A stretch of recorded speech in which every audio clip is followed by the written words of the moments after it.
2014 akhir.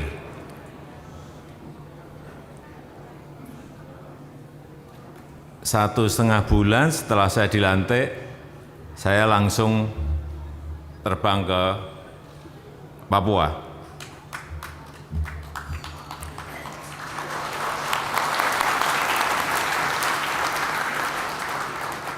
Saya betul-betul ingin melihat secara langsung kondisi baik masyarakat, baik infrastrukturnya, baik fasilitas-fasilitas yang ada di sana dibandingkan dengan wilayah-wilayah lain. Karena dari studi yang dilakukan oleh Bappenas, memang Indonesia bagian timur ini lama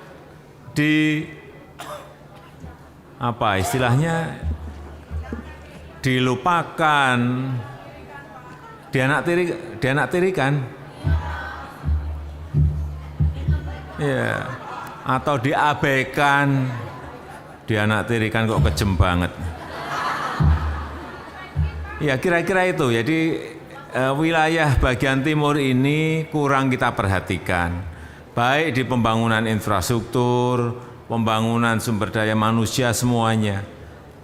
Dan informasi yang saya terima, data yang saya terima, ingin saya lihat lapangannya seperti apa. Dan ternyata betul, tadi salah satunya jalan misalnya dari antar kabupaten saja nggak ada. Kemudian saya saat 6 bulan setelah itu saya pergi ke Papua lagi. Saya sekarang ini sudah 7 kali datang ke Papua, dan itu merupakan provinsi yang paling sering saya kunjungi. Padahal kalau mau terbang dari Jakarta ke Papua itu butuh waktu 6 jam. Tapi ya memang ini adalah wilayah Negara Kesatuan Republik Indonesia yang memang harus kita perhatikan. Saat saya di Papua, saya pengen sekali ke kabupaten yang namanya Nduga. Karena ada informasi yang datang ke saya, Pak, Bapak datang ke Nduga, Bapak nanti akan kaget. Loh, kenapa kaget? Ya Bapak pergi saja. Terus saya minta, saya perintah saat itu, saya mau ke Nduga. Saya mau ke Kabupaten Nduga. Oleh Kapolri, oleh Panglima, saat itu saya tidak diperbolehkan, Bapak jangan ke sana. Karena itu daerah berbahaya. Daerah rawan, daerah yang paling rawan. Saya sampaikan saat itu, saya ingat betul. Saya nggak mau tahu, saya perintah pada Panglima dan Kapolri, saya nggak mau tahu. Pokoknya 2 hari lagi saya akan ke Nduga. Urusan keamanan itu urusanmu.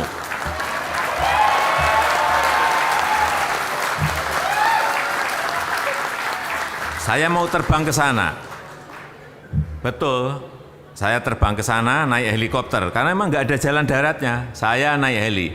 Saya ke Jayapura, dari Jayapura ke Wamena, dari Wamena baru naik heli ke Nduga.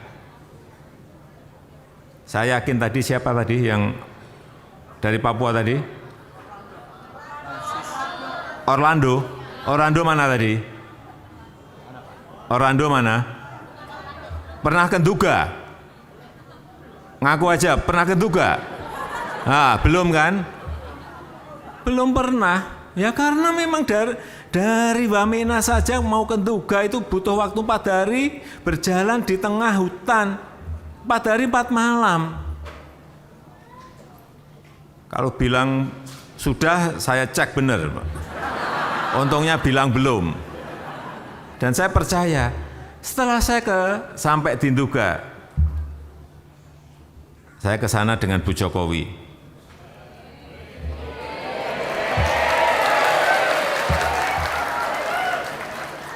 Naik heli.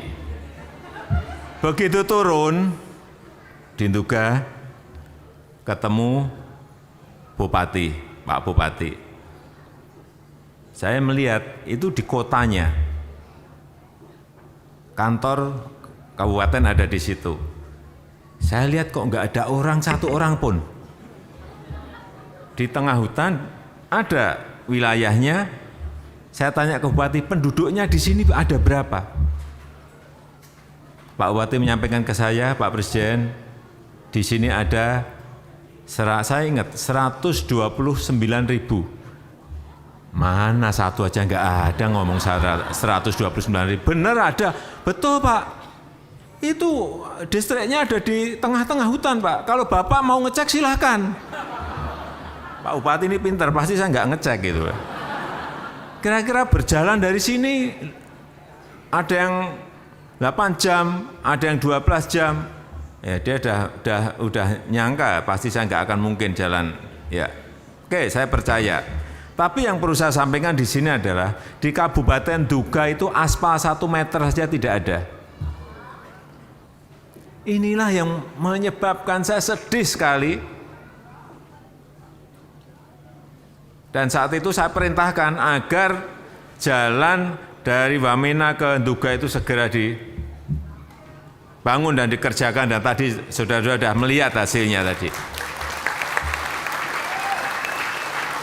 Untuk membuka isolasi saudara-saudara kita yang ada di sana. Membuka dulu. Sebagian sudah diaspal, sebagian belum. Tapi paling tidak kendaraan bisa lewat. Mobil bisa lewat, trail juga bisa sampai ke sana. Itu. Dan sekarang 4-6 jam lah dari Wamena ke Duga sudah bisa dilalui. Saya sudah mencoba separuhnya.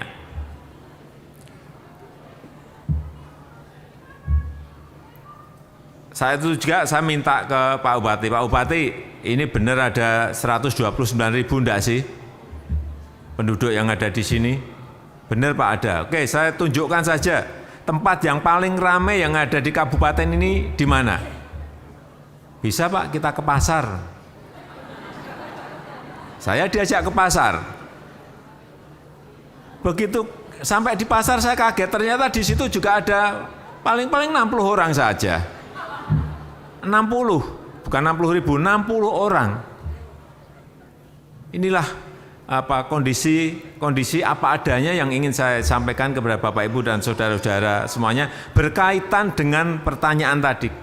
Kenapa saya begitu intent ke Papua? Dorongan apa yang menyebabkan itu? Ya jawabannya yaitu. Semakin saya tahu, semakin saya ingin memberikan perhatian yang berbeda kepada Papua.